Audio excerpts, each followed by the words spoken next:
ये है China. Population के हिसाब से चाइना टॉप थर्ड कंट्रीज की लिस्ट पर आता है, लेकिन किसी को ये नहीं पता कि चाइना की पॉपुलेशन का 94% हिस्सा लाइन के इस पार रहता है, जबकि सिर्फ 6% लोग ही लाइन के उस पार रहते हैं। लेकिन साइज और पॉपुलेशन के हिसाब से इतनी बड़ी कंट्री के लोगों के बीच ये डिफरेंस क्यों है? तो जरा मैप पर देखो, ये है चाइना और ये है इसके बीच की डिवाइडिंग लाइन, जिसके ईस्ट पर करीब 1.5 अरब से ज्यादा लोग रहते हैं, जबकि चाइना के वेस्ट पर सिर्फ 70 से 80 लाख लोग ही रहते हैं। और इसकी सबसे बड़ी वजह है चाइना की जियोग्राफिकल पोजीशन। दरअसल चाइना के ईस्ट पर वो सब कुछ है जो लाइफ को सपोर्ट करने के लिए काफी है, जिसमें एग्रीकल्चरल लैंड्स और रिवर्स वगैरह शामिल हैं, जिस वजह से लोग वहाँ करीब हजारों सालों से रह रहे हैं। जबकि बात करें चाइना के वेस्ट साइड की, तो वहाँ टूटी फूटी और बंजर जमीन, गर्म डेजर्ट्स और एक भी रिवर ना होने की वजह से वहाँ लोगों की आबादी ना होने के बराबर है। इसी मसले को हल करने के लिए चाइनीज गवर्नमेंट अब एक ऐसी कंस्ट्रक्शन प्लान लेकर आ रही है जो चाइना के नॉर्थ और वेस्ट हिस्से को पूरी तरह से हरा भरा कर देगा। दरअसल चाइना एक ऐसे प्रोजेक्ट को बनाने वाला है जो पानी को एक जगह से दूसरी जगह ले जाने में काम आएगा, जिसमें ऑब्वियसली चाइना का बहुत सारा पैसा खर्च होने वाला है। ये लोग बहुत बड़े बड़े वाटर कैनाल्स और टनल्स को बनाने वाले हैं, जिससे पानी को चाइना के उन हिस्सों तक ले जाया जा सकेगा जो पूरी तरह से सूखे और बंजर पड़े हैं। इस प्रोजेक्ट को चाइनीज गवर्नमेंट ने नाम दिया है south to north water diversion project. China का कैपिटल बीजिंग, जिसमें चाइना के बाकी के शहरों के मुकाबले काफी ज्यादा लोग रहते हैं, और तो और यहाँ पर बिजनेसेस, रिवर्स, लैंड्स भी काफी अच्छी हालत में थे। लेकिन अब वहाँ के लोगों को पानी की कमी खलने लगी है।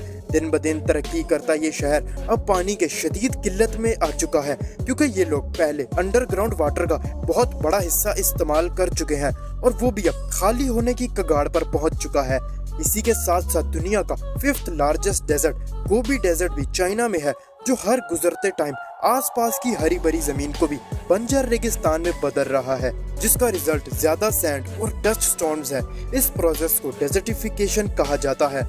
डेजर्टिफिकेशन का प्रोसेस तब होता है जब क्लाइमेट चेंज हो रहा हो, अंडरग्राउंड वाटर खत्म हो रहा हो और सबसे इम्पोर्टेंट दरख्तों की कटाई हद से ज्यादा हो जाए। अगर हम 1950s में जाएं, तो उस वक्त चाइना के लीडर माओ जेडोंग को ये बात समझ आ चुकी थी कि चाइना के नॉर्दर्न हिस्से पर पानी की इतनी क्वांटिटी मौजूद नहीं है कि यहाँ पर पॉपुलेशन रह सके।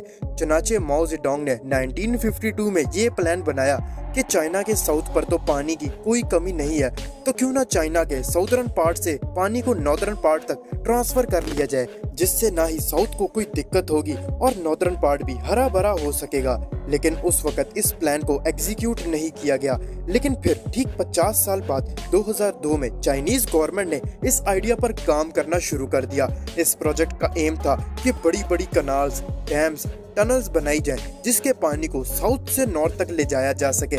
इसके टोटल 3 रूट थे, जिसमें ईस्टर्न रूट, सेंट्रल रूट और वेस्टर्न रूट शामिल थे। तो सबसे पहले बात करते हैं ईस्टर्न रूट की। तो ये यांगजो सिटी से स्टार्ट होता है, जो यहाँ पर मौजूद यांगजो रिवर की मदद से वाटर पंप के थ्रू कनाल्स में भेजा जाता है। एक एस्टीमेट के मुताबिक ईस्टर्न रूट करीब 1100 किलोमीटर लंबा है। इसकी कंस्ट्रक्शन तो 2002 में शुरू हो गई थी, लेकिन कुछ डिलेज के चलते इसे साल 2017 में फाइनलाइज कर दिया गया था, जिसकी वजह से यहाँ के एक एरिया तियानजिन में 10 लाख से ज्यादा लोगों की पानी की कमी को पूरा किया गया। अब चलते हैं सेंट्रल रूट की तरफ, जो कि ईस्टर्न रूट से एकदम मुख्तलिफ है।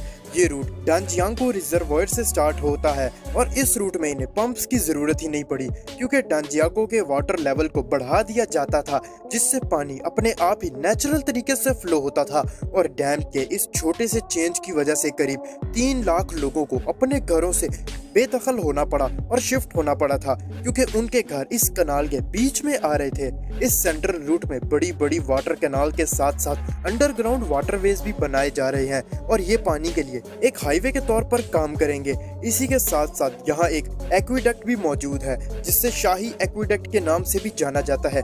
ये करीब 12 किलोमीटर लंबा है, जो शाही रिवर से स्टार्ट होते हुए चाइना के कैपिटल बीजिंग तक पहुँचता है।